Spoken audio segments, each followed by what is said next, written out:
Hey everyone, welcome to the channel. Today we're down in Shag Harbour, Nova Scotia on the South Shore, about 250 kilometers south of Halifax and maybe 65 kilometers out from the town of Yarmouth. So we're here at Shag Harbour because on October 4th in 1967, a UFO crashed here, supposedly, and it's known as Canada's Roswell. But it may be more important than the Roswell in the States because the Canadian government actually acknowledged that it happened. They sent the Navy down here, the Coast Guard, the RCMP came. Anyways, we'll get into a bit of that. All right, so we'll get into the story here at this location at the gazebo and the little sign. And then we're going to go a couple kilometers up the road and there's actual UFO museum here in Shag Harbour. And then if I can find it, there's actually an old Canadian Forces station, which was a supposedly top secret radar base just up near Shelburne. And it was named Canadian Forces Station Shelburne. It went out of operation in the 90s. And I think they transferred it back to the province, the land, and now I think it's owned privately. But if I can find it, we'll go up and check that out. We'll get into that a little later. But yeah, we'll continue on with the background here, and then we'll head to those other locations.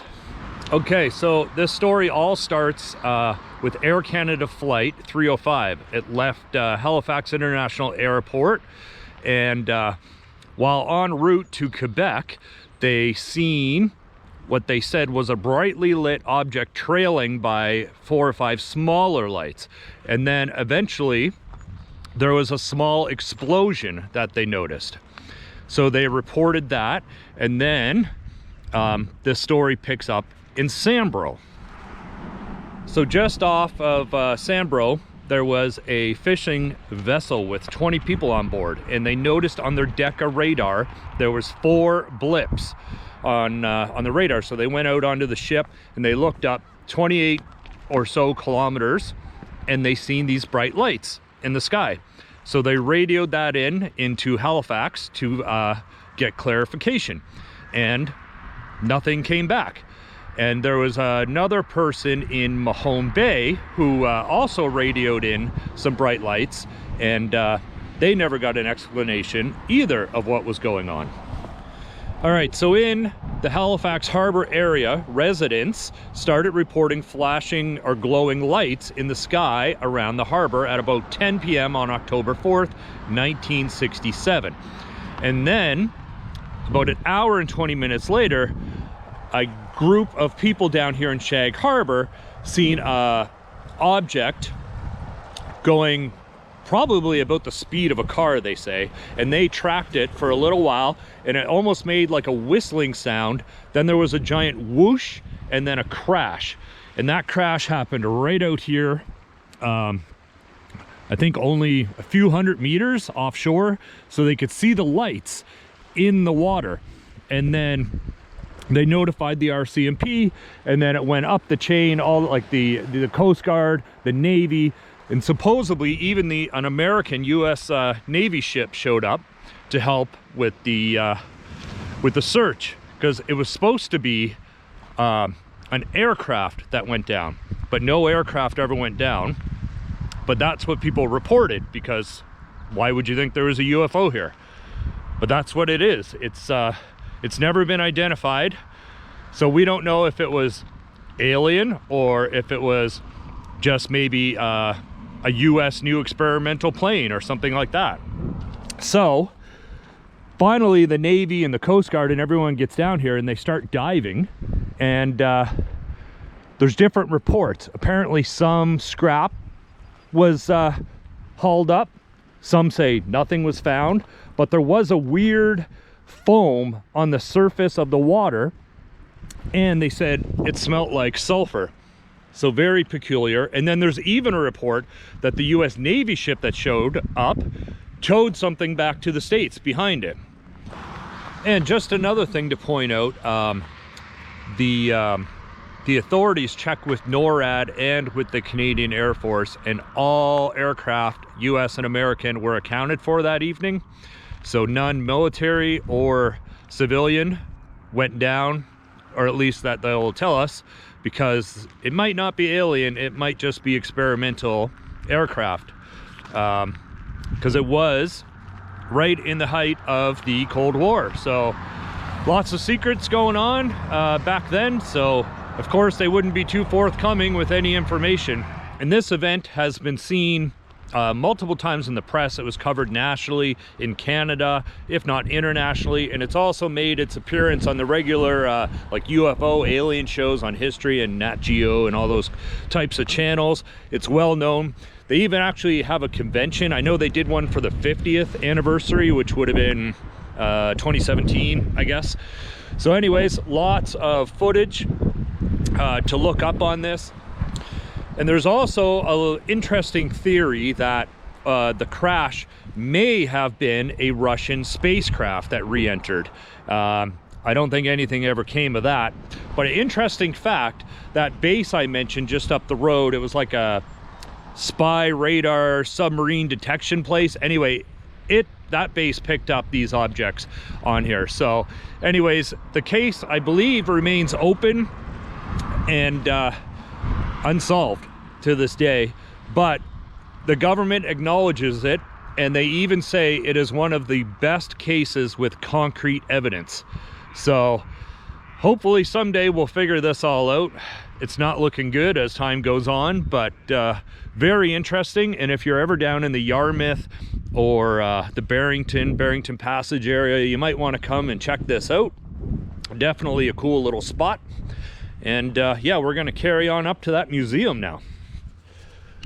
Hey guys, so we made it to the Shag Harbour UFO Centre little museum. It's currently closed. Might be because it's the middle of the April, or it could be because of COVID too. But it's usually open every day, like 10 to 5. $2 admission. I've been in here years ago. Definitely worthwhile checking out. It's kind of a funky little museum down here on the South Shore of Nova Scotia. And they got lots of like witness account and documents and all kinds of stuff in there. Definitely, if you're interested in the subject, drop by and check this out. All right guys, so whether or not you believe in aliens or UFOs, that's up to you, but there's some undeniable evidence coming out of the Pentagon as a part of their ATIP program, which is the Advanced Aeronautical Threat Identification Program, I believe. Anyways, there's some footage off the coast of California, either a US Navy fighter or a US Marine pilot caught and tracked this object, and the ship that it took out, the aircraft carrier it took off of, also tracked it on radar, and the land radar also tracked it. So you can look this up on the internet. It's everywhere. The Pentagon released it. It was on all the news stations, plus it was on a show called Unidentified, which airs on the History Channel, and I think there's a couple seasons of that. So really fascinating footage. They don't say it's alien, they just say they don't know what it is. So is it Russian, Chinese, extraterrestrial, who knows? But fantastic footage. It's really cool. This thing, it drops like from 40,000 feet to 200 feet in like a second, and then it's going all over the place. It's insane. And the Navy keeps running into these objects off the coast of California. If you haven't checked it out, definitely Google it. It's everywhere. It's all over YouTube and everything. Hey guys, so we made it about 65 kilometers north of Shag Harbour. We're now just outside of Shelburne, and this is what remains of Canadian Forces Station Shelburne. We'll get into that in just a second, but one of the details that makes the Shag Harbour incident so important is, if you remember back when Roswell happened in 1947, the US government kind of acknowledged it on the first day. There was like a newspaper article about a crashed UFO. Then the following day, it was all of a sudden a weather balloon. Well, the Shag Harbour incident was actually acknowledged by the Canadian government. So that makes it, in my opinion, maybe a little more important. And a few years ago, the Royal Canadian Mint actually released some commemorative coins based on the 1967 crash. Anyways, we're gonna get into this. I'll probably try to get the drone up. I'm not gonna go in. It looks like it's falling apart and probably full of asbestos and mold and God knows what else is lurking down there. But I'll give you a little bit of information and a couple drone shots. It's pretty impressive. It's no longer owned by D&D. They got rid of that in the 90s and they gave it to the province. Then they sold it to private company, and I'm not sure what's going on here now. It doesn't look like much. There is a sign right here for a film production company. Not sure if that's actually still in business, but we'll give this place a little look, and should be interesting. All right guys, so this little base or station here was built in World War II, about 1942 to 44. I think it was used as submarine detection, and then they had the SOSUS here, which is the sound surveillance system. So it was like kind of like a top secret base, and that ran from about 1955 till 1994-ish. And like I said, then they got rid of it and went through a bunch of civilian uses, and then in 2011 somebody bought it for $125,000, plus I think they had to pay the old back taxes. Anyways, back when this would have been in its heyday, you would have had like naval and air force officers, possibly Americans and maybe other NATO countries, like England might have had some officers stationed here.